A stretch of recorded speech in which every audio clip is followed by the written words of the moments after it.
You've heard the phrase your whole life. Intelligence is a ladder. Some people are born near the bottom, others near the top. And your IQ, that shiny number from an online quiz or a childhood evaluation, is supposed to tell you exactly which rung you occupy, forever. Picture this. You sit in a quiet room. A timer ticks on the wall. You stare at rotating shapes, at word puzzles that feel like riddles in a foreign language, at blocks that need rearranging before the buzzer screams. 30 minutes later, a number flashes on a screen. 120, or 85, or 145. Suddenly, that number feels like a verdict stamped into your forehead. It whispers that your limits are already written. Sounds scientific, right? Sounds like destiny. Nope. Here is the truth. Your IQ score is not a prophecy. It is not a ceiling. It is not even a particularly good mirror. It is a single photograph taken in bad lighting. In reality, it says far less about your mind than you have been led to believe. Let me show you what is actually happening inside that test. IQ, which stands for intelligence quotient, was never designed to rank human worth. In the early 1900s, a French psychologist named Alfred Binet created a simple assessment. His goal was humble: identify children who needed extra educational support. Then American researchers got hold of it, added standardization, and turned it into a cultural obsession. The number became a brand, a score that could sort children into gifted programs or steer others toward vocational tracks. The test began as a helper. It became a judge, and like any judge who only hears one witness, it renders a verdict that sounds final, but is actually incomplete. Here is what it actually measures: pattern recognition, working memory, processing speed, verbal comprehension, perceptual reasoning. These are real cognitive abilities, but they are not the whole portrait of a mind. Think of IQ like a speedometer in a car. It tells you how fast the engine can rev in a straight line on an empty road. It does not tell you if the driver knows where they are going. It does not measure creativity, emotional wisdom, musical talent, or the stubborn persistence that turns an average student into a brilliant inventor. The test cannot see your character. It only clocks your pattern matching under pressure. The scoring system sits on a bell curve. 100 is dead average. About 68% of the population falls between 85 and 115. 95% fall between 70 and 130.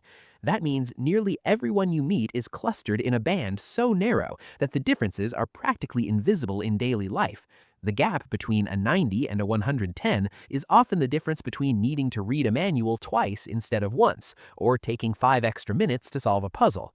The test was never meant to be a leaderboard, but humans love rankings, so the IQ test became a scoreboard in a game nobody agreed to play.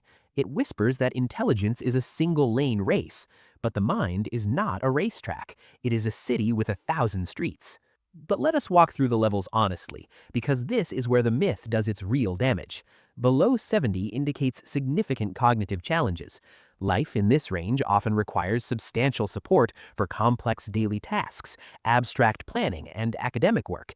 It is not a moral failing. It is not a broken brain. It is a different neurological landscape with its own strengths. People in this range often possess emotional immediacy, loyalty, and practical gifts that no test can capture. Between 70 and 85, you're in the borderline range. Learning takes longer. Abstract concepts need more concrete anchors. Social nuances might arrive a beat later, but people in this band frequently display extraordinary mechanical intuition, physical grace, or interpersonal warmth that outshine any numerical score. They are often the people who can fix your car by listening, or calm a room just by entering. 85 to 115 is the vast middle where humanity actually lives and builds civilization. This is where teachers, nurses, mechanics, parents, poets, salesmen, soldiers, and entrepreneurs thrive. The number does not predict who will be kind, brave, or who will change a room by walking into it. Above 115, you enter the territory labeled above average and superior. 130 and above is often called gifted. 145 and beyond enters the genius range, the territory of theoretical physicists and prodigies. But here's what nobody tells you: a genius IQ does not guarantee a genius life. History is full of high IQ individuals who burned out because they lacked discipline, emotional resilience, or the right opportunity at the right time. The number gave them a fast engine, but no map. It gave them acceleration, but no direction. The test also carries a dirty secret that few people discuss openly. It is culturally biased. It favors people with certain educational backgrounds, language fluency, and test-taking familiarity. A farmer from a rural village might score modestly because the test asks about yacht racing and vocabulary he has never encountered. A wealthy child who has been drilled on standardized tests since kindergarten might score high because the format feels like home. The number reflects preparation and context as much as raw potential, rewarding the culture of the test maker, not the intelligence of the test taker. Then there's the distinction between fluid and crystallized intelligence, which the single score blurs together. Fluid intelligence is your ability to solve new problems in real time. It peaks in your 20s and slowly declines. Crystallized intelligence is your accumulated knowledge, vocabulary, wisdom, and judgment. It grows until old age. IQ tests lean heavily on fluid intelligence. So when you take a test at 50 and score lower than you did at 20, your brain has not rotted. It has simply shifted from sprinting to stewarding. You are wiser, not weaker. You have traded raw speed for depth. So what does it cost to worship this number? Everything. The cost is invisible, but devastating. The teenager who scores 90 and decides college is not for them, never knowing that persistence beats IQ in almost every long race. The adult who scores 140 and decides hard work is beneath them because they're already special. Both are trapped by the same lie. The number becomes a cage with invisible bars. Schools use it to separate children into tracks, and employers use it to filter candidates.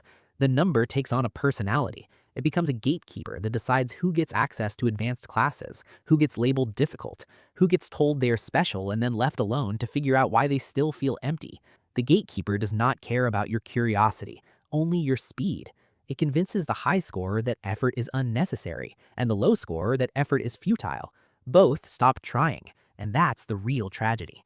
Research shows that mindset, effort, and strategy predict life outcomes far better than IQ alone.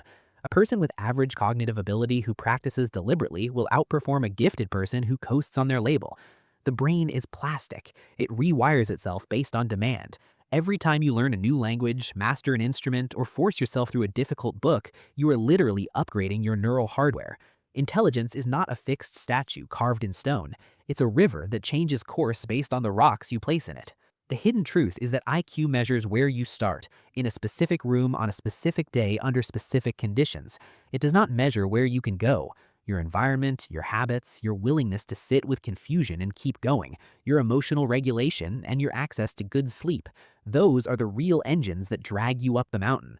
The number is a snapshot. Your life is a film. So what do? You stop asking what your IQ is and start asking what you are doing with whatever cognitive capacity you have right now.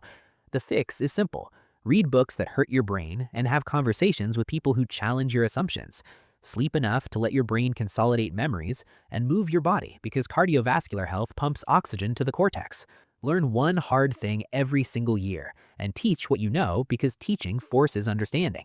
Write down your thoughts because writing is thinking in slow motion. If you want to sharpen your mind, do not chase a higher score, chase harder problems. The brain grows when it struggles, not when it coasts. Pick up a subject that intimidates you and study for 30 minutes every day. The compound effect of daily learning will dwarf any genetic head start you think you missed. Your IQ is not your rank. It is not your ceiling. It is not your sentence. It is a single data point in a vast library of potential. The mind is not a ladder, it's a landscape, and every landscape has more than one way to cross it. You just learned that your IQ is a snapshot, not a sentence, that the mind is a landscape you can reshape. But here's what nobody tells you. That landscape needs soil. Every thought you have, every pattern you recognize, every moment of focus is powered by chemistry running through your blood. The deeper question is this. If your brain is not fixed, what is actually fueling it? Why do some people think clearly for decades while others feel their mind fogging out in their 30s? There's a hidden infrastructure inside your body, 16 raw materials that build your nerves, fire your synapses, and keep your brain from quietly starving while you obsess over a test score. In the next video, I'm breaking down the 16 essential minerals that keep you alive. You'll learn which ones directly power memory and focus, the silent deficiency that masquerades as burnout, and the simple food shifts that rebuild your cognitive foundation from the ground up. If you're ready to stop measuring your mind and start feeding it, click the video on your screen. The numbers don't matter if the chemistry is empty. The real fuel starts now.